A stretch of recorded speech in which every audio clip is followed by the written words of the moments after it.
मैं सुजाता परिहार और आप सबका स्वागत है मेरे चैनल रीड टू सक्सीड में। इस वीडियो में हम कवर करेंगे क्लास 12 बिजनेस स्टडीज के चैप्टर नंबर 4 के बारे में। चैप्टर का नाम है प्लानिंग और ये है पार्ट 1। इस चैप्टर को 2 पार्ट में कवर करेंगे। रेफरेंस पूनम गांधी जी की बुक से लिया है। टॉपिक्स क्या क्या कवर करने हैं: meaning of planning, features of planning, importance of planning, limitations of planning, planning process, plan, types of plan और difference between policies and objectives, policies and procedures, procedures and methods, policies and rules, rules and methods, strategy and policy. तो ये 8 topic हमको इस chapter में cover करने हैं। चलो start करते हैं। पहला पॉइंट है हमारा मीनिंग ऑफ प्लानिंग, कि प्लानिंग का मतलब क्या होता है। देखो, चाहे बहुत बड़ी कोई बिजनेस ऑर्गेनाइजेशन है, ठीक है, बिग बिजनेस ऑर्गेनाइजेशन है या स्मॉल बिजनेस ऑर्गेनाइजेशन है, जैसी मर्जी है, बड़ी है छोटी है, जैसी मर्जी है, हर कंपनी को, इनफैक्ट घर में भी, आप अपने घर में भी देखते होंगे कि मंथ के स्टार्ट में आप प्लानिंग करते हो कि इस महीने ये सब चीजें करेंगे, इतना खर्चा करेंगे, ऐसे करेंगे, वैसे करेंगे।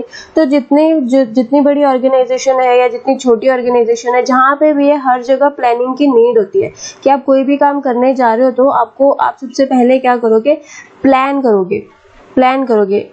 अगर मान लो आपके एग्जाम्स आ रहे हैं या नहीं भी आ रहे हैं तो भी आपका एक टाइम टेबल होता है, आप वो बनाते हो, टाइम टेबल बनाते हो, प्लान करते हो कि ठीक है, मुझे अब मैथ्स पढ़नी है, मुझे इकोनॉमिक्स पढ़नी है, मुझे अकाउंटेंसी पढ़नी है, मुझे बिजनेस स्टडीज पढ़नी है, ठीक है। तो आप उनका टाइम टेबल बनाते हो कि 2 घंटे पढ़नी है, 3 घंटे, 4 घंटे, 5 घंटे, कितने घंटे हमको क्या क्या पढ़ना है, किस टाइम पे पढ़ना है, कैसे पढ़ना है, किस तरीके से पढ़ना है, पूरा प्रॉपर प्लान बनाते हो ना। तो प्लानिंग का मतलब क्या होता है कि आप एडवांस में ही सोच लेते हो कि आपको क्या करना है, कब करना है, कैसे करना है और किस तरीके से करना है, ठीक है। तो प्लानिंग क्या होती है कि एडवांस में ही सोच लेना कि हमको करना क्या है।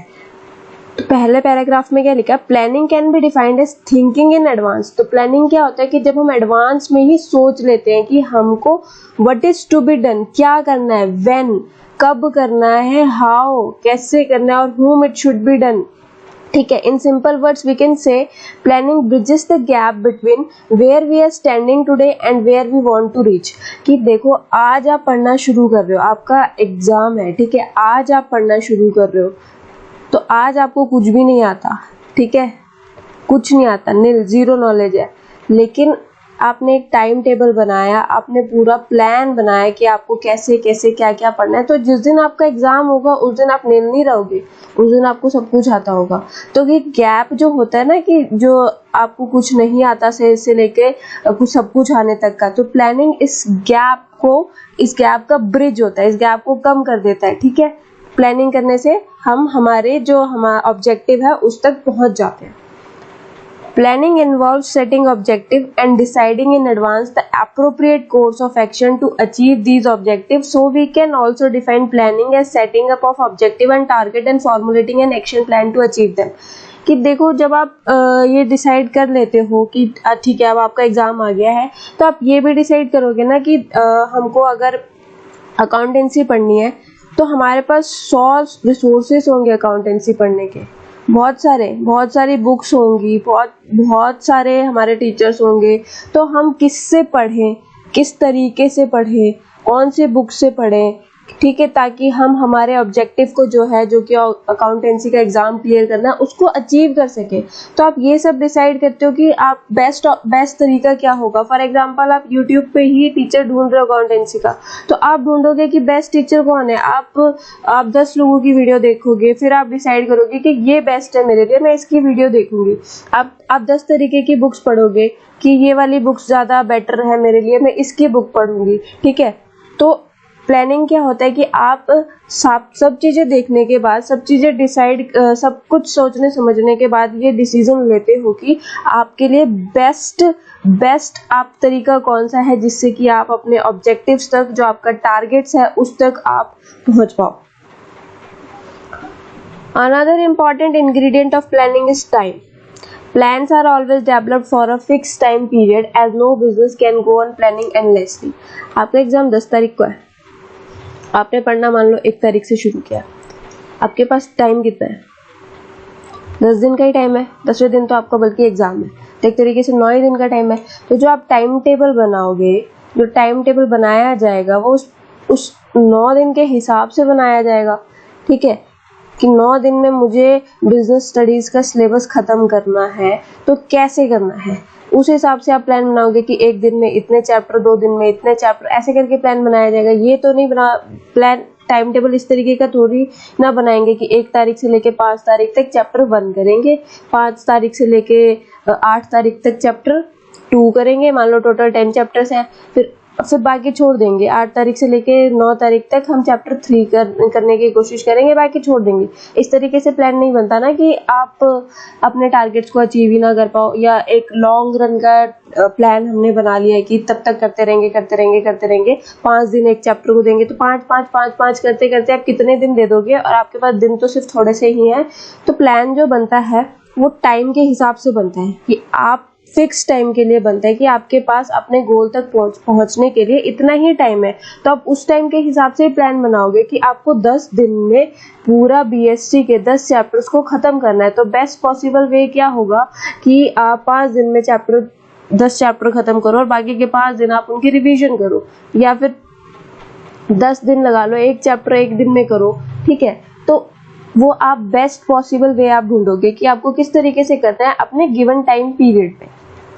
Keeping in mind the time dimension, we can define planning as setting objective for a given time period, formulating various courses of action to achieve them, and then selecting the best possible alternative from the different courses of action। बिल्कुल same वही है कि YouTube पे आपने बहुत सारे channels की videos देखी, आपने बीएसटी के लिए बेस्ट टीचर ढूंढा, आपने उनकी वीडियो देखनी शुरू करी, तो आपने बेस्ट ढूंढा ना अपने लिए कि आप जिस तरीके से आप अपने गोल्स तक सबसे जल्दी पहुंच पाओ, जिस तरीके से आपके जो जितने भी डाउट्स हैं वो सब क्लियर हो सके, आपके पूरे नॉलेज आपकी बन सके, ताकि आप जो बीएसटी का एग्जाम है वो क्लियर कर सको, ठीक है। तो आप बेस्ट पॉसिबल वे ढूंढते हो कि गिवन टाइम पीरियड में आप कितनी जल्दी आप अपने गोल तक अचीव कर पाओगे। तो प्लानिंग बेसिकली यही होती है कि हम एडवांस में सोच लेते हैं कि हमको क्या करना है, कैसे करना है, कब करना है, कहाँ करना है, किसकी हेल्प से करना है, सब कुछ पहले से ही डिसाइडेड है कि इस टाइम पर हमको ये चीजें करनी है, ठीक है। तो वो आप करते हो। तो प्लानिंग का मतलब सिंपल सही है कि thinking in advance, what is to be done, when it is to be done, how it is to be done, and by whom it should be done. कौन करेगा ये सब कुछ? हम करेंगे। चलो सेकेंड पॉइंट, फीचर्स, नेचर और characteristics of planning. या फीचर्स क्या होते हैं प्लानिंग के, या बोल सकते हैं नेचर क्या है प्लानिंग का। तो ये सब चीजें, पहला पॉइंट है प्लानिंग कंट्रीब्यूट्स टू ऑब्जेक्टिव। आप प्लान कर रहे हो तो मतलब आपका कोई ऑब्जेक्टिव तो होगा, कोई गोल तो होगा जिसके लिए आप प्लान कर रहे हो, जो आपको अचीव करना है। हम प्लान कर रहे हैं, हमको क्या अचीव करना है कि हमारे एग्जाम्स आ रहे हैं, हमको उसमें हमको उसमें मार्क्स लेकर के आने हैं, हमको उसमें 90%, 100% मार्क्स स्कोर करने हैं। तो प्लानिंग जो होता है वो ऑब्जेक्टिव को कंट्रीब्यूट करता है, मतलब कि अगर आपका कोई ऑब्जेक्टिव है तभी आप प्लानिंग करोगे, बिना ऑब्जेक्टिव के प्लानिंग का कोई मतलब नहीं होता। आपने डिसाइड किया कि आप रोज एक चैप्टर पढ़ोगे, 12th बीएसटी का रोज एक चैप्टर पढ़ोगे, एग्जाम आपका कल खत्म हो गया। अब क्या फायदा प्लान करने का कि आप रोज एक चैप्टर पढ़ोगे, एग्जाम तो आपका खत्म हो गया, दे दिया एग्जाम, तो कुछ ऑब्जेक्टिव ही नहीं है अब इस चीज का, तो आप प्लान बना के करोगे क्या, ठीक है। तो बिना ऑब्जेक्टिव के प्लान का कोई मतलब नहीं होता। Planning starts with the determination of objective. We cannot think of planning in the absence of objective. After setting up the objective, planning decide the method, procedure and steps to be taken for achievement of set objective। देखो objective के बिना planning का कोई मतलब नहीं है। जब आपका ऑब्जेक्टिव होगा कि हमको मार्क्स है अचीव करने हैं, हमको मान लो 90 मार्क्स अचीव करने हैं बीएसटी में, तब आप एक प्लान बनाओगे कि कैसे होगा, ये कैसे आएंगे, हमें कौन सी बुक से पढ़ना है, हमें कौन से टीचर से पढ़ना है, हमें दिन में कितने घंटे पढ़ने हैं। तो ये सब चीजें जब आप पूरा प्लान बनाओगे तब आपके मार्क्स आएंगे ना, ठीक है। तो प्लानिंग तो यही होता है कि अपने ऑब्जेक्टिव को किस तरीके से अचीव करना है, मेथड क्या है, प्रोसीजर क्या है उसको अचीव करने का। नेक्स्ट पॉइंट है planning is primary function of management. For example, मान लो आपने कोई अपनी कंपनी ओपन करनी है, ठीक है, तो आप क्या करोगे? पहले आप ये प्लान करोगे कि आपको कोई भी बिजनेस करना है आपको, तो आप ये प्लान करोगे कि आपको किस चीज का बिजनेस करना है, ये सोचोगे कि किस चीज का बिजनेस करना है, या फिर आप पहले उसमें स्टाफ लाओगे, यानी स्टाफिंग करोगे, यानी कि उसमें मतलब लोगों को रखोगे। पहले तो आप प्लान करोगे ना, पहले तो पहला स्टेप क्या होगा? पहला स्टेप तो प्लानिंग होगी ना, कि पहले हम प्लान करेंगे कि हमको करना क्या है, कैसे करना है, कब करना है। हम पहले ये सब चीजें डिसाइड करेंगे ना, उसके बाद हम उसमें स्टाफिंग करेंगे, लोगों को रखेंगे अपने अंडर में, ठीक है। बाकी सारी चीजें तो बाद का काम होगा। सबसे पहला फंक्शन क्या होता है? प्लानिंग। तो प्लानिंग जो होता है वो मैनेजमेंट का प्राइमरी फंक्शन होता है, यानी कि फर्स्ट फंक्शन होता है, सबसे पहले परफॉर्म किया जाता है। तो सबसे पहले हम प्लानिंग करते हैं, बाद में हम दूसरे काम करते हैं, पहले हमें प्लानिंग करनी होती है। प्लानिंग इज द प्राइमरी और first function to be perform by every manager. ये पहला और प्राइमरी फंक्शन होता है जो कि एक मैनेजर परफॉर्म करता है। No other function can be executed by the manager without performing planning function because objective are set up in planning and other functions depend on the objectives only. कोई भी जो बाकी के फंक्शंस होते हैं वो हम प्लानिंग के बिना नहीं कर सकते, ठीक है। प्लानिंग के बिना नहीं कर सकते। हम ऑब्जेक्टिव्स को प्लान करके अचीव, बिना प्लानिंग के अचीव नहीं कर सकते। और बाकी के जितने भी फंक्शंस होते हैं वो ऑब्जेक्टिव्स पे डिपेंड करते हैं, ठीक है। और ऑब्जेक्टिव्स हमारा प्लानिंग पे सेटअप होता है, तो ये आपस में प्लानिंग, ऑब्जेक्टिव और बाकी फंक्शन इंटर रिलेट करते हैं। लेकिन हमारा जो पहला फंक्शन होता है, जो मैनेजमेंट का पहला फंक्शन होता है, प्राइमरी फंक्शन होता है, वो प्लानिंग होता है। एक एग्जाम्पल देख लेते हैं। In organisation function managers assign authority and responsibility to the employees and level of authority and responsibility depend upon objective of the company। managers को responsibilities दी जाती है, ठीक है। और responsibility कितनी दी जाए, कैसी दी जाएगी, कितनी दी जाएगी, ये जो objectives होते हैं उस कंपनी के, उस पर डिपेंड की जाती है। Similarly in staffing the employees are appointed. Staffing में क्या होता है? एम्प्लॉयज को हम अपॉइंट करते हैं। The number and type of employees again depend on the objective of the company. कितने लोग रखने हैं हमें, किस क्वालिफिकेशन के लोग रखने हैं, ये सब कुछ हमारा जो ऑब्जेक्टिव है कि हमको जो अचीव करना है, हमारा जो टारगेट है, अचीव करना है हमको, जो गोल है हमारा, उस पर डिपेंड करता है कि हमारी कंपनी को कितने लोगों की और किस टाइप के लोगों की नीड है। So planning always proceeds and remain at number 1 as compare to other function. तो प्लानिंग जो होता है वो सबसे पहले रहता है, बाकी फंक्शंस बाद में आता है। आप पहले स्टाफिंग कर लोगे, आप भर लोगे वहाँ पे बहुत सारे लोगों को बिना ये जाने कि आपकी कंपनी को करना क्या है, तो ये नहीं चलेगा। प्राइमरी फंक्शन क्या होता है? प्लानिंग। परवेसिव। प्लानिंग जो होता है परवेसिव होता है, बहुत फैला हुआ होता है, यानी कि हर लेवल को, जितने भी लेवल होते हैं मैनेजमेंट पे, जितने भी टॉप लेवल मैनेजमेंट होता है, मिडिल लेवल मैनेजमेंट होता है, जितना भी होगा, या लोअर लेवल मैनेजमेंट होगा, हर जगह प्लानिंग की नीड होती है। टॉप लेवल मैनेजमेंट होता है, आपको वो प्लान सेटअप करके दे देता है कि हमको हमारे गोल को इस तरीके से अचीव करना है। मिडिल लेवल मैनेजमेंट जो होगा वो भी ये सेट करेगा कि इन गोल्स को हमें हमारे प्लान के हिसाब से अचीव करना है, तो ये उस प्लान को अचीव करने के लिए प्लान बनाएगा कि ये पूरी तरीके से हो रहा है कि नहीं हो रहा। लोअर लेवल देखेगा कि हम प्लान्स अचीव कर पा रहे हैं कि नहीं कर पा रहे हैं, हम जिस तरीके से काम कर रहे हैं हमारे प्लान के अकॉर्डिंग चल रहा है कि नहीं चल रहा है, ठीक है। Planning is required at all level of the management and in all type of organisation. Management के सारे लेवल्स पे हमें प्लानिंग चाहिए होती है, ठीक है, और सभी ऑर्गेनाइजेशन में प्लानिंग चाहिए होती है।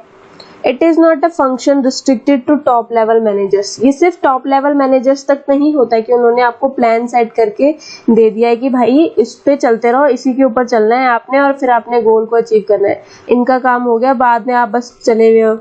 सिर्फ इतना नहीं होता, but top level managers only, but planning is done by managers at every level. Her level पे जो मैनेजर्स होते हैं वो सब प्लानिंग करते हैं। मान लो आप ऑफिस गए, आपका एक मैनेजर होगा, ठीक है, वो यही चेक कर रहा होगा कि जो ऑफिस में आज अगर 15 लोगों को प्रेजेंट होना था, ठीक है, तो उसमें से कितने लोग आए, सिर्फ 10 ही आए, 5 क्यों नहीं आए, तो वो भी देखेगा कि यहाँ पे भी हमारी प्लानिंग जो है पूरी तरीके से वर्क कर रही है कि नहीं कर रही है, कि आज 15 लोगों की नीड थी लेकिन सिर्फ 10 आए, 5 नहीं आए, ठीक है। तो हर छोटी छोटी चीज़ों पे भी बहुत सारी प्लानिंग करनी पड़ती है।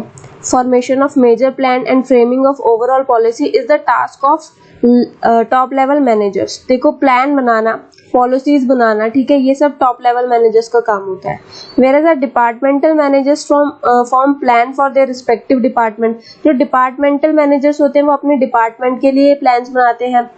एक पर्टिकुलर आप डिपार्टमेंट में काम कर रहे हो, ठीक है, किसी भी सेल्स डिपार्टमेंट में आप काम कर रहे हो फॉर एग्जांपल, तो वो उसके हिसाब से प्लान बनाएगा कि हमें इस महीने की सेल 10 लाख रुपए करनी है, ये जितनी भी करनी है, ठीक है, 1 लाख करनी है या 10 लाख करनी है, जीरो नहीं आ रही मेरी वहाँ पे।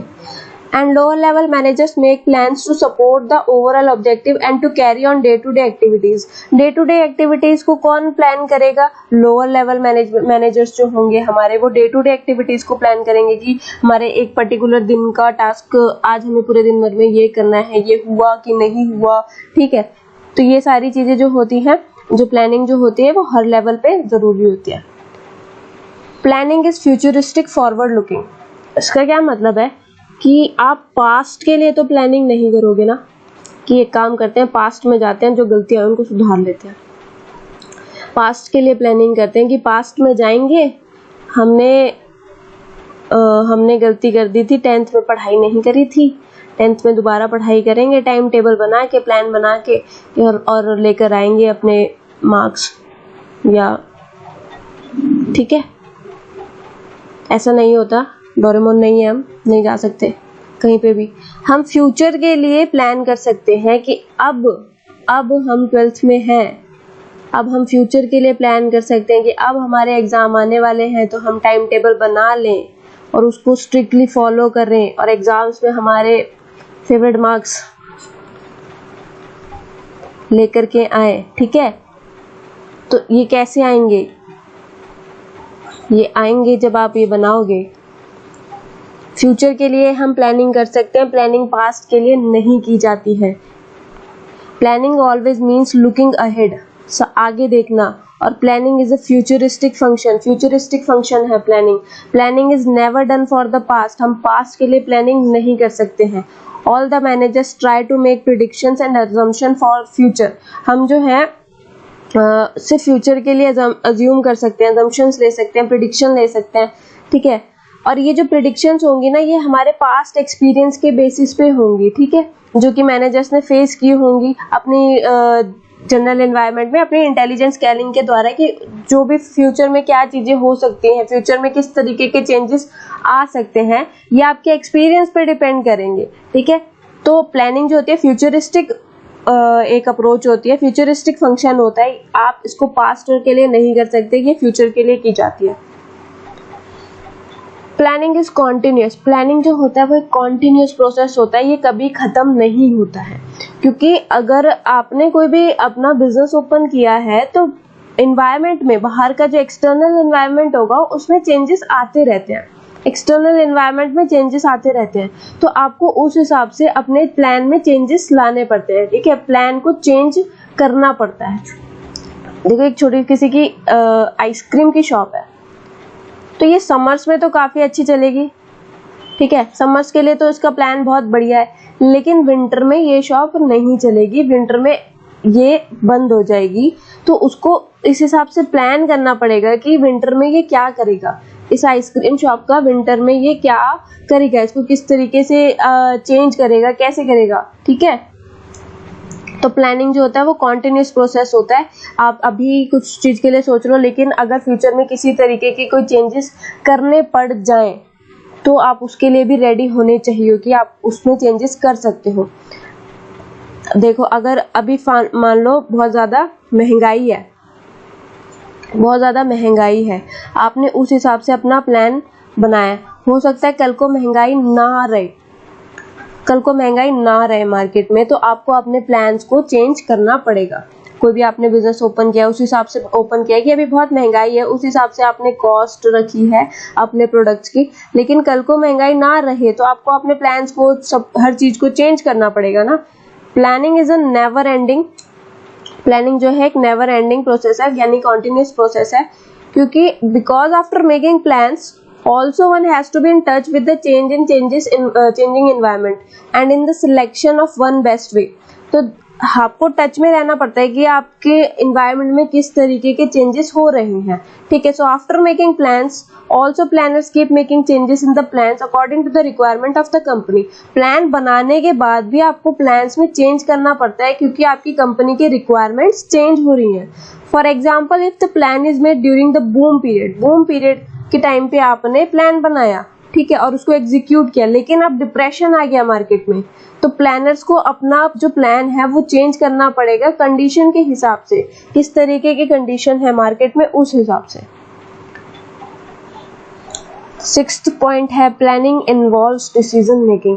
प्लानिंग में क्या होता है, हम डिसीजंस लेते हैं, डिसीजंस लेंगे तभी प्लानिंग होगी, हम ये डिसाइड करेंगे हमें क्या करना है, कैसे करना है। मान लो सिर्फ बीएसटी की, मान लो अभी तो बहुत सारी बुक्स आती है, मान लो आपके पास सिर्फ बीएसटी की एक ही बुक आ रही है, यही बुक आती है, सिर्फ बाकी कोई बुक नहीं आती, हम ये मान लेते हैं, तो आपको प्लान करने की जरूरत तो है नहीं इस चीज पे कि आपको कौन सी बुक से पढ़ना है। यहाँ पे आपकी प्लानिंग जरूरी नहीं है, यहाँ पे आपको डिसीजन मेकिंग नहीं करनी है, ठीक है। लेकिन अगर यहाँ पे बहुत सारे कॉम्पिटिटर भी हैं, ठीक है, बहुत सारे कॉम्पिटिटर्स भी हैं हमारे पास, तो आप ये कैसे, फिर आपको प्लानिंग करनी पड़ेगी, देखना पड़ेगा कि कौन सी बुक बेहतर है कौन सी नहीं है। तो प्लानिंग में क्या आ जाता है, डिसीजन मेकिंग। कब, जब आपके पास ऑल्टरनेटिव्स अवेलेबल हो, ऑल्टरनेटिव्स अवेलेबल हो। लेकिन अगर आपके पास ऑल्टरनेटिव्स है ही नहीं, एक ही ऑप्शन है, तो आप क्या प्लान करोगे उसके लिए, कुछ भी नहीं, आपको जाना उसी के साथ पड़ेगा।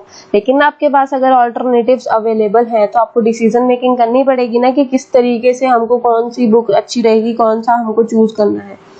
The planning function is needed only when different alternatives are available and we have to select more suitable alternative. जो हमारे लिए बेस्ट है हमको वो सिलेक्ट करना है। We cannot imagine planning in absence of choice because in planning function manager evaluate various alternative and select the most appropriate। बिना alternative के प्लानिंग का कोई मतलब नहीं है, क्योंकि मैनेजर्स जो होते हैं वो बहुत सारे ऑप्शंस को देखते हैं, ऑल्टरनेटिव्स को देखते हैं और अपने लिए बेस्ट चूज करते हैं, ठीक है।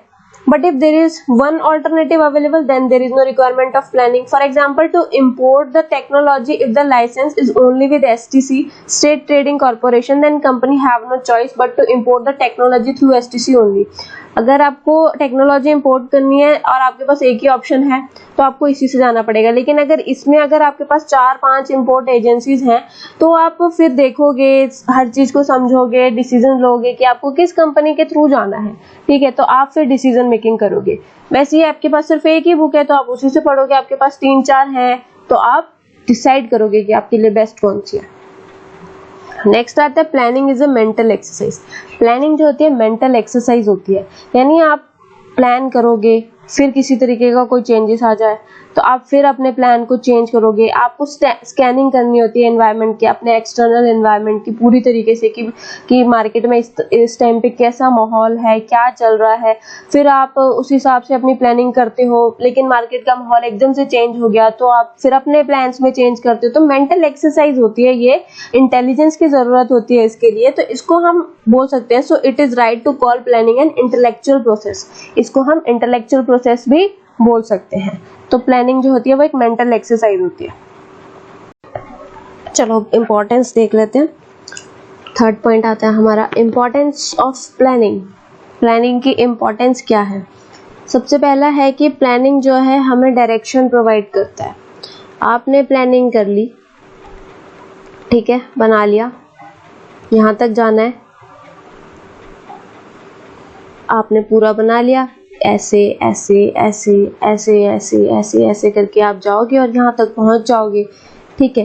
तो प्लानिंग क्या होती है कि आपको डायरेक्शंस प्रोवाइड करते हैं कि आपको किस तरीके से जाना है अपने गोल्स को अचीव करने के लिए।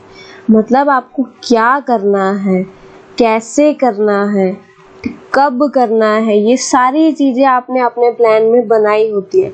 तो प्लानिंग जो होता है वो हमें डायरेक्शन दे देता है हमारे गोल्स को अचीव करने के लिए। Planning is concerned with predetermined course of action. ठीक है, predetermined course of action है, पहले से करते हैं हम ये।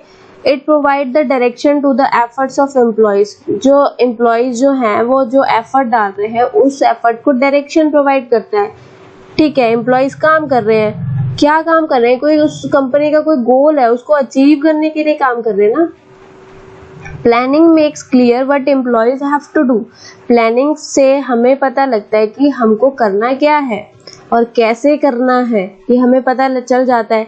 Bye stating in advance how work has to be done, हम प्लानिंग में पहले से ही बता देते हैं कि हमारा जो काम है वो किस तरीके से होना चाहिए ताकि जो हमारे गोल्स हैं वो अचीव हो पाए। Employees know in advance in which direction they have to work. Employees को पता होता है कि उनको किस डायरेक्शन में काम करना है। This leads to unity of direction also. इससे यूनिटी ऑफ डायरेक्शन भी होती है। If there were no planning, employees would be working in different directions and organisation would not be able to achieve its desired goals. कि देखो अगर planning नहीं होगी तो हर एम्प्लॉय अपने तरीके से कुछ ना कुछ काम कर रहा होगा, उसको पता ही नहीं होगा करना है क्या है, अपने हिसाब से कर रहा होगा, तो गोल्स तक पहुंचना ना बहुत मुश्किल हो जाएगा।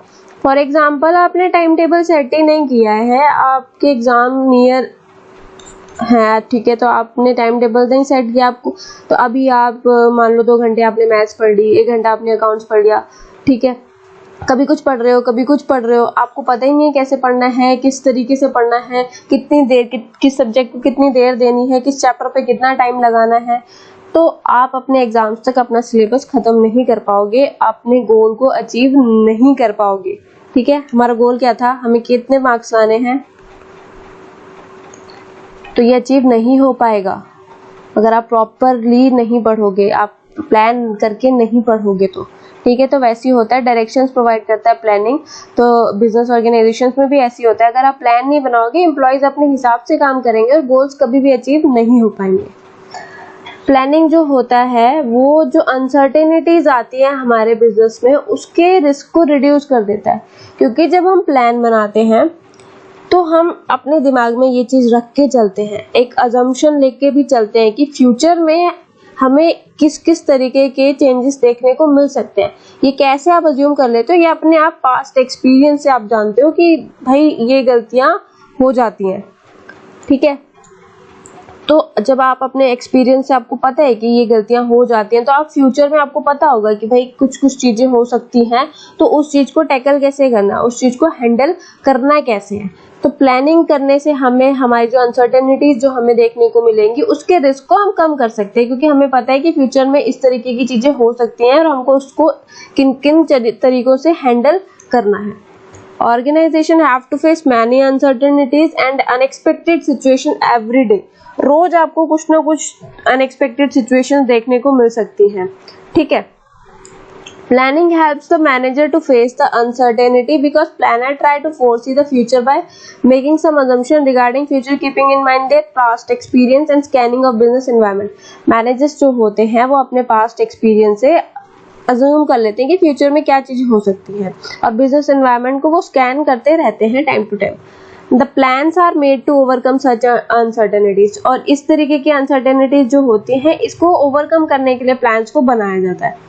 The plans also include unexpected risks such as fire or some other calamities in the organization. The resources are kept aside in the plan to meet such uncertainties। देखो अगर कभी आग लग जाए, कुछ हो जाए, किसी तरीके की कोई रिस्क हो जाए, कुछ दिक्कत आ जाए हमारी कंपनी में, तो उसके लिए भी प्लान बनाए जाते हैं। कुछ रिसोर्सेज को हम साइड में रख देते हैं कि अगर कुछ इस तरीके की दिक्कत आई तो हम क्या करेंगे, तो हम पूरा प्रॉपर प्लान करके चलते हैं। तो प्लान जो होती है, हमारी जो प्लानिंग होती है वो अनसर्टेनिटीज के रिस्क को रिड्यूस कर देती है। ठीक है, planning reduces overlapping and wasteful activities. देखो अगर आपको पता ही नहीं होगा कि आपको करना क्या है, कैसे करना है, तो आप अपने हिसाब से कर रहे होगे, हो सकता है दूसरा बंदा भी वही चीज कर रहा हो, ओवरलैप हो जाएगा ना कि जो काम आप कर रहे हो दूसरा बंदा भी वही काम कर रहा हो सकता है एक कंपनी में एक ही सीए नहीं होता, हमेशा जरूरी नहीं है कि एक ही सीओ, 2-3 हो, बोले ये भी सेम काम कर रहा है, ये भी सेम काम कर रहा है, ठीक है, एक और सीए वो भी सेम काम कर रहा है, यहाँ पे क्या हो गया, ओवरलैपिंग होगी ना, क्योंकि आपको बताया ही नहीं गया किस किस को क्या क्या काम करना है।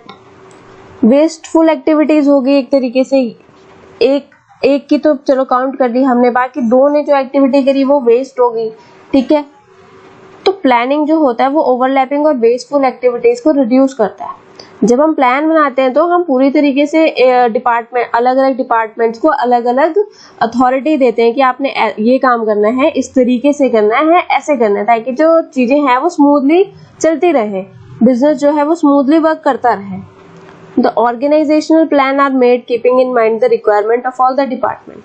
सारी डिपार्टमेंट की जो भी रिक्वायरमेंट है उनको ध्यान में रखते हुए प्लान्स बनाए जाते हैं। The department plans are derived from main organizational plan. Department के प्लान्स कैसे बनाए जाते हैं? जो हमारा मेन प्लान होता है, मेन ऑर्गेनाइजेशनल प्लान होता है, यानी कि जो भी ऑब्जेक्टिव अचीव करने का प्लान होता है, उससे उसको डिपार्टमेंट्स के प्लान बनाए जाते हैं। As a result, there will be coordination in different department. तो अलग अलग डिपार्टमेंट में कोऑर्डिनेशन होता है। On the other hand, if the manager, non-manager and all employee are following course of action according to plan, then there will be integration in the activities. Plan ensure clarity of thought and action and work and can be carried out smoothly. तो अगर आप अपने plans को ध्यान में रखते हुए काम करते रहोगे तो इंटीग्रिटी बनी रहेगी और आप अपने ऑब्जेक्टिव्स को स्मूथली अचीव कर लोगे। अच्छा, नेक्स्ट आता है planning promote innovative ideas. Planning जो होता है उसमें बहुत ज़्यादा थिंकिंग की ज़रूरत होती है, इसलिए हम इसको इंटेलेक्चुअल प्रोसेस भी बोलते हैं। जैसे कि हमने अभी फीचर्स में पढ़ा था कि प्लानिंग एक मेंटल एक्सरसाइज है, इसको हम इंटेलेक्चुअल प्रोसेस भी बोलते हैं। तो बहुत स्कोप होता है कि आप इसमें एक बेटर आइडिया ढूंढ लो, बेटर मेथड ढूंढ लो या बेटर प्रोसीजर ढूंढ लो किसी भी पर्टिकुलर काम को करने का, ठीक है। तो प्लानिंग जो होता है वो मैनेजर्स को हमेशा फोर्स करता रहता है कि आप कुछ ढंग का सोचो, अज्यूम करो फ्यूचर कंडीशंस के बारे में, कुछ इनोवेटिव करो, कुछ क्रिएटिव करो। तो प्लानिंग में क्या होता है, इनोवेटिव आइडियाज आते रहते हैं कि आप कुछ ना कुछ सोचते रहते हो, बेटर आइडिया ढूंढते रहते हो, बेटर मेथड ढूंढते रहते हो, बेटर प्रोसीजर वगैरह ये सब चीजें आप ढूंढते रहते हो ताकि आप अपनी जो भी गोल्स हैं उनको अचीव कर सको। मैनेजर्स को फोर्स करता है प्लानिंग कि आप नई चीज ढूंढ के लेके आओ। Planning requires high thinking and it is an intellectual process. ये एक इंटेलेक्चुअल प्रोसेस है। So there is a great scope of finding better ideas, better method and procedures to perform a particular job. ठीक है, किसी भी एक job को करने के लिए अच्छा आइडिया, अच्छा मेथड, अच्छा प्रोसीजर ढूंढना ये जरूरी है। प्लानिंग इसको प्रमोट करता है। Planning process forces managers to think differently and assume the future conditions। तो प्लानिंग जो होता है वो मैनेजर्स को फोर्स करता है कि अलग तरीके से सोचो और फ्यूचर की जो कंडीशंस हैं उनको अज्यूम करो। So it makes the manager innovative and creative. तो मैनेजर्स इससे क्या बनते हैं, इनोवेटिव और क्रिएटिव बनते हैं। वो नए नए तरीके ढूंढते हैं, क्रिएटिविटी लाते हैं अपने अंदर किसी तरीके से। नेक्स्ट आता है प्लानिंग फैसिलिटेट्स डिसीजन मेकिंग। देखो, प्लानिंग में मैनेजर्स को बहुत सारे डिसीजंस लेने पड़ते हैं और प्लानिंग जो होती है वो हम एडवांस में बना देते हैं और इसमें हम प्रिडिक्शंस भी बहुत ज़्यादा करते हैं फ्यूचर को लेके, ठीक है। तो जो ये प्रिडिक्शंस होती हैं क्योंकि पास्ट एक्सपीरियंस आई होती हैं तो फास्ट डिसीजंस लेने में हेल्प करती हैं ये मैनेजर्स को, क्योंकि आपका जो गोल है आपको उसको अचीव करना है तो आपको पता है बीच में किस तरीके की दिक्कतें आ सकती हैं। तो एक मैनेजर को पता होगा कि इन दिक्कतों से कैसे डील करना है अपने गोल तक पहुंचने के लिए। तो उस हिसाब से मैनेजर जल्दी जल्दी डिसीजंस ले पाते हैं अपने एक्सपीरियंस के हिसाब से। Planning helps the manager to take various decisions as in the planning goals are set in advance and predictions are made for future. These predictions and goals helps the manager to take fast decisions। ठीक है, तो ये बताया था मैंने अभी कि जो predictions आपको करनी पड़ती है फ्यूचर को लेके, तो इन prediction से और गोल से मैनेजर्स को फास्ट डिसीजंस लेने में हेल्प मिलती है। लास्ट पॉइंट आता है इसका, planning establish standard of controlling. देखो, आपने डिसाइड किया कि आप दिन में 5 घंटे पढ़ेंगे, ये आपका प्लान था। At the end of day आपने देखा कि आप दिन में सिर्फ 4 घंटे पढ़ पाए। आपने टाइम टेबल 5 घंटे का बनाया, लेकिन आउटपुट क्या निकल के आया, 4 घंटे का। सिर्फ 4 घंटे आप पढ़ पाए। तो ये जो 1 घंटे का डिफरेंस आया है आपकी प्लानिंग में और आपके एक्चुअल आउटपुट में, ये क्यों आया है? फिर आप देखोगे कि हाँ, 1 घंटा आप एक्स्ट्रा सो गए थे। नींद ले ली थी आपने 1 घंटा, इस वजह से ये डिफरेंस निकल के आया, ठीक है, तो आप इसको कवर अप करने की कोशिश करोगे अब, ठीक है, क्योंकि आपने अब देख लिया कि आपका 1 घंटा वेस्ट हो गया, आप इसको कवर अप करने की कोशिश करोगे। लेकिन अगर सोचो आपने प्लान ही नहीं बनाया, आपने ये सोचा ही नहीं कि आपने 5 घंटे दिन में पढ़ना है, आप सीधे काम करने पढ़ने लग गए, बाद में आपने देखा कि आप दिन में सिर्फ 3 घंटे पढ़े, तो आपने जब सोचा ही नहीं था कि आप 5 घंटे पढ़ोगे, आपने टाइम टेबल 5 घंटे का बनाया ही नहीं था, तो आप फिर यही डिसाइड कर लो कि हो सकता है दिन में 3 ही घंटे पढ़ा जा सकता है, 5 घंटे हम पढ़ ही नहीं सकते हैं, ठीक है। तो कंट्रोलिंग जो होती है वो बिना प्लानिंग के नहीं हो सकती है। कंट्रोलिंग करने के लिए, कंट्रोल करने के लिए आपको प्लान करना बहुत जरूरी होता है। Controlling means comparison between planned and actual output. जो आपने प्लान किया है और जो आपका एक्चुअल आउटपुट निकला है उसके बीच में कंपैरिजन करना हम कंट्रोलिंग कहते हैं, ठीक है। And if there is variation between both, then find out the reason for such deviation and taking measures to match the actual output with the plan. अगर इसमें कुछ दिक्कत आई है तो पहले ये सोचो कि ये क्यों आई है, ठीक है, और फिर आप उसको सही करो और उसको एक्चुअल आउटपुट में लेकर के आओ, उसको सही करो और एक्चुअल आउटपुट में लेकर के आओ। आप 1 घंटा दिन में एक्स्ट्रा सो लिया, अब आप क्या सोचोगे कि अब आप रात को 1 घंटा कम सोओगे, तब आपके 5 घंटे पूरे हो जाएंगे। But in case there is no planned output, then controlling manager will have no base to compare whether the actual output is adequate or not. लेकिन अगर आपने टाइम टेबल बनाया है नहीं, आपको पता ही नहीं कि 5 घंटे पढ़ा जा सकता है, तो आप कैसे कंपेयर करोगे, ठीक है। If the planned output for a week is 100 units, example हम ले रहे हैं कि अगर आपने सोचा है कि एक हफ्ते में हम 100 यूनिट प्रोड्यूस करेंगे, लेकिन एक्चुअल आउटपुट निकल के आई 80 यूनिट्स, तो कंट्रोलिंग मैनेजर जो होगा वो मेजर्स लेगा कि इस 80 यूनिट्स को 100 यूनिट तक कैसे ना कैसे करके लेके जाया जाए, ठीक है। That is 100 unit is not given by the planner, then finding out whether 80 unit production is sufficient or not will be difficult to know. So the base for comparison in controlling is given by planning function only. अगर हमें ये नहीं पता होता है कि हम 100 unit को प्रोड्यूस कर सकते हैं, तो हम उसमें कंपैरिजन ही नहीं कर सकते थे कि जो ये 80 यूनिट है वो सफिशिएंट है कि नहीं है हमारी प्लानिंग के लिए, हम ये पता ही नहीं कर सकते थे। तो प्लान होना बहुत जरूरी होता है, आपके पास एक टारगेट होना जरूरी होता है। अब देखो, अब कुछ हम लिमिटेशंस देख लेते हैं प्लानिंग की। लिमिटेशंस ऑफ प्लानिंग, प्लानिंग करने के नुकसान क्या क्या है। अब इसमें सारी चीजें उल्टी हो जाएंगी। प्लानिंग लीड्स टू रिजिडिटी, यानी कि रिजिड होते हैं प्लान्स, यानी कि अगर आपने एक बार एक पूरा प्रॉपर प्लान बना लिया तो आप उसको चेंज नहीं कर सकते। मतलब उसको चेंज करना इतना इजी टास्क नहीं है कि आप प्लान्स को इजीली चेंज कर दो। छोटे मोटे चेंजेस आप उसमें ला सकते हो, कुछ कुछ चेंजेस आप ला सकते हो, बट आप उस पूरे प्रॉपर प्लान को, पूरे प्लान को आप चेंज कर दो, ये इजी नहीं होता। तो आप प्लान्स को चेंज नहीं कर सकते। तो जिस वजह से अगर मार्केट में किसी तरीके के कोई चेंजेस आ जाएं बड़े, तो फिर आप अपने प्लान्स को चेंज नहीं कर सकते उस चेंज के हिसाब से, ठीक है। तो जिसकी वजह से आप जो पिछला प्लान लेके आप अपने गोल्स को अचीव करने जाओगे, तो हो सकता है कि आप अपने गोल्स को अचीव ना कर पाओ। फॉर एग्जाम्पल, अगर आपने टाइम टेबल बनाया था बिजनेस स्टडीज के 10 चैप्टर के लिए, आपने पूरा एग्जाम तक का टाइम टेबल बना दिया, ठीक है, लेकिन एग्जाम्स में आप बोल दिया कि 12 चैप्टर्स आएंगे। चलो ये तो बहुत छोटी चीज है, इसमें तो आप चेंजेस कर लोगे, बट फॉर एग्जांपल आप चेंज नहीं कर पाए, तो आप अपने पिछले प्लान के अकॉर्डिंग पढ़ने जाओगे, तो हो सकता है कि आप अपने गोल को अचीव ना कर पाओ, ठीक है, हो सकता है ऐसी सिचुएशन आ सकती है। Once plans are made to decide the future course of action, the managers may not be in a position to change them.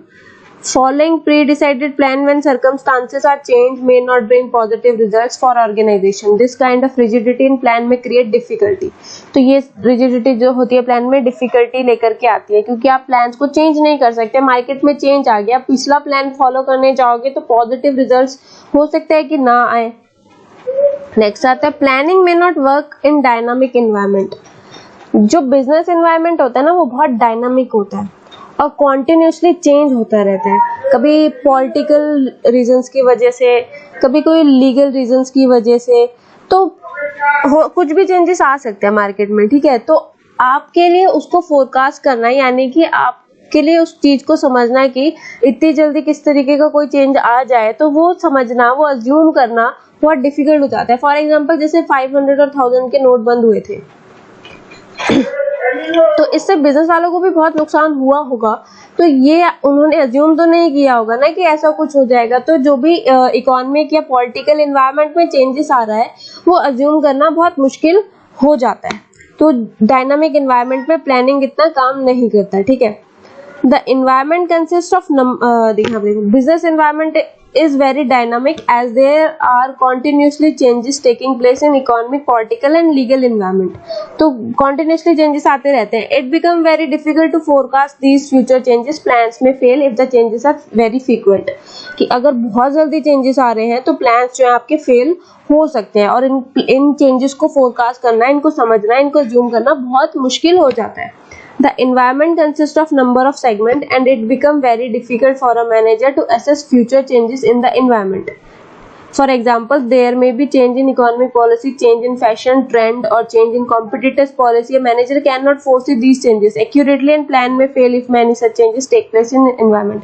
अगर ये जो जितने भी plans बताएंगे, इकोनॉमिक पॉलिसी में कोई चेंज आ गया, फैशन में चेंज आ गया या कॉम्पिटिटर के किसी पॉलिसी में चेंज आ गया, तो मैनेजर इन चीजों को अज्यूम करने में दिक्कत के सामना करता है कि मतलब वो इन चीजों को अज्यूम नहीं कर पाते कि इस तरीके के चेंजेस भी आ सकते हैं। तो जिसकी वजह से जो है दिक्कतों का सामना हमको करना पड़ सकता है। हम फ्यूचर प्लानिंग में अपने चेंजेस ज्यादा कर नहीं सकते हैं, जिसकी वजह से दिक्कतों का सामना करना पड़ता है। पिछले प्लान्स को फॉलो करते हुए चलेंगे तो प्रॉफिट कम हो सकता है या लॉस भी हो सकता है। It reduces creativity. देखो, प्लानिंग जो होता है इसमें जो मैनेजर्स होते हैं वो रिजिडली काम करना शुरू कर देते हैं, ब्लाइंड हो जाते हैं बिल्कुल। और जो प्लान होते हैं ना, जो प्लान सेटअप कर दिया गया टॉप लेवल मैनेजर्स के द्वारा, बस उसको फॉलो करते करते करते चले जाते हैं, ठीक है। वो देखना नहीं चाहते, इनिशिएटिव नहीं लेना चाहते कि किस को कुछ और चेंजेस इसमें हम ले आए, कुछ बेटर आइडिया हम दे दें, ठीक है। तो वो लेकिन वो ऐसा करना नहीं चाहते हैं। वो सीधे सीधे अपना जो भी प्लान बन गया है वो उसको डायरेक्ट फॉलो करते चले जाते हैं, न्यू आइडियाज नहीं दे पाते हैं, सजेशंस नहीं दे पाते वो अपने, ठीक है। सिर्फ प्लानिंग जो गाइडलाइंस बन गई है उस पे वो उसको फॉलो करते हुए चले जाते हैं। एनवायरनमेंट को स्टडी नहीं करते हैं कि किस तरीके के चेंजेस आ सकते हैं, ढंग से स्टडी नहीं करते हैं, तो बस सिर्फ फॉलो करते चले जाते हैं। तो इससे क्या होता है, क्रिएटिविटी कम हो जाती है। With the planning the managers of the organisation start working rigidly and they become the blind followers of the plan only. वो plan के blind followers बन जाते हैं। The managers do not take any initiative to make changes in the plan according to the changes prevailing in the business environment. Managers किसी तरीके का कोई initiative नहीं लेते कि plan में कुछ changes डाले जो चेंजेस आपके बिजनेस एनवायरनमेंट में आ रहे हैं, वो इनिशिएटिव ही नहीं लेते। जो टॉप लेवल मैनेजर्स ने प्लान बना के दे दिया वो उसको ब्लाइंडली फॉलो करते हुए चले गए। They stop giving suggestions and new ideas to bring improvement in working because the guidelines for working are given in planning only. क्योंकि काम करने की जो गाइडलाइंस है वो प्लान में दे दी गई है, तो वो अपने हिसाब से कुछ नए सजेशंस नहीं देना चाहते। Planning involve huge cost. Planning जो होता है ना वो बहुत इंटेलेक्चुअल प्रोसेस होता है ना, जिसकी वजह से आपको बहुत प्रोफेशनल एक्सपर्ट्स को हायर करना पड़ता है। तो इन एक्सपर्ट्स को आप हायर करोगे तो आपको उनको सैलरी भी देनी पड़ेगी, ठीक है।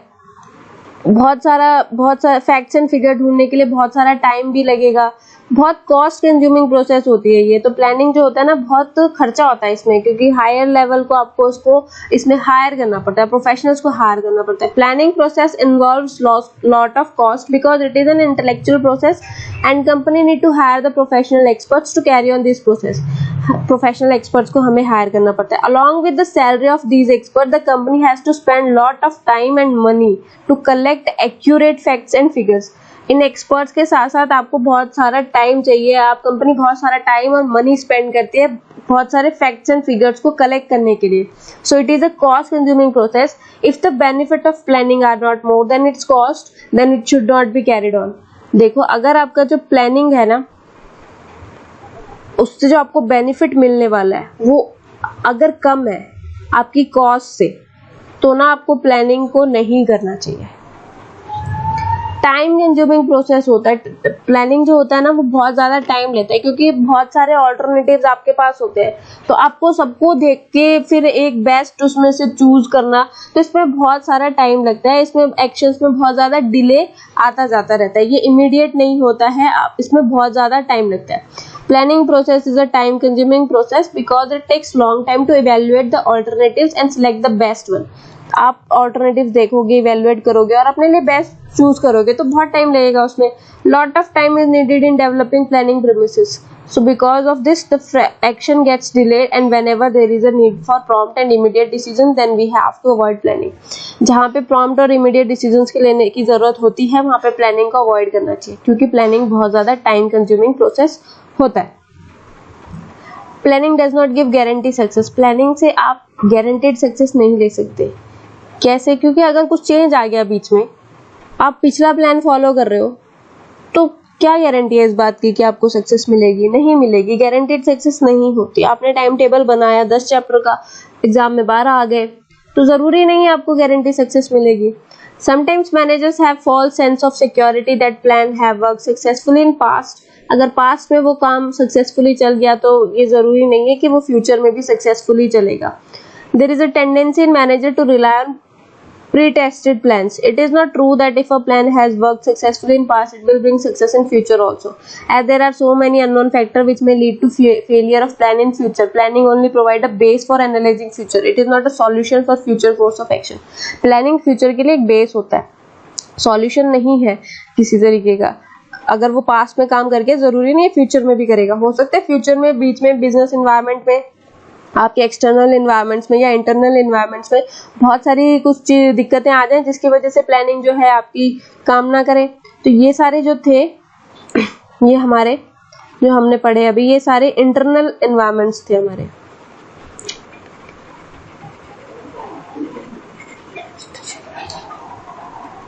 अब हम कुछ इसके एक्सटर्नल लिमिटेशन देख लेते हैं। ये इंटरनल लिमिटेशंस थे, इंटरनल एनवायरनमेंट की लिमिटेशंस थी। एक्सटर्नल लिमिटेशंस क्या होती है?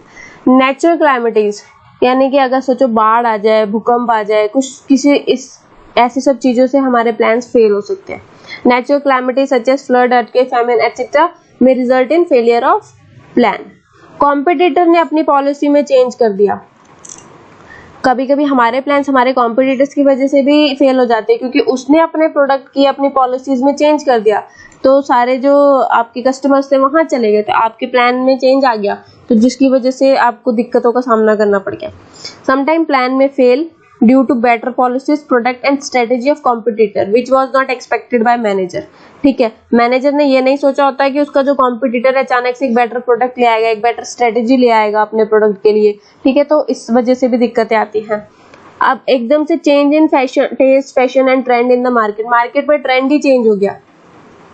मार्केट में किसी भी चीज का था वो ट्रेंड चेंज हो गया, तो एक्सपेक्टेशंस नहीं थी मैनेजर्स की, तो प्लानिंग हमने नहीं की थी उस हिसाब से कि ट्रेंड चेंज हो जाए। अब एक दिन में, अब कम टाइम में अपने पूरे प्रोडक्ट को चेंज करना is not an easy task. ठीक है, तो यहाँ पे भी आपकी प्लानिंग फेल हो जाती है। टेक्नोलॉजी में चेंज आ गया, नई किसी तरीके की कोई टेक्नोलॉजी आ जाए और आपने ओल्ड टेक्नोलॉजी का यूज कर रहे हो, तो वहां पे भी आपके प्लान्स फेल हो जाते हैं। और टेक्नोलॉजी बिल्कुल चेंज कर देना, न्यू टेक्नोलॉजी एकदम अडॉप्ट कर लेना, ये भी इजी नहीं होता, बहुत कॉस्ट कंज्यूमिंग होता है। गवर्नमेंट और इकोनॉमिक की पॉलिसी में किसी तरीके का चेंज आ जाए, मैनेजर का गवर्नमेंट पॉलिसी में किसी तरीके का कोई हाथ नहीं होता, वो उसको कंट्रोल नहीं कर सकते। ठीक है, तो ये इसमें भी दिक्कत आ सकती है। Managers have no control over government decisions. If government, economic और industrial policy are not framed as expected by manager, then also plans में फेल। कि मैनेजर ने जैसा सोचा उस तरीके की पॉलिसी गवर्नमेंट ने नहीं बनाई, तो फिर उससे भी आपके प्लान्स जो है फेल हो सकते हैं। तो थैंक यू सो मच ये वीडियो देखने के लिए। पार्ट 2 जरूर देखना। Thank you so much.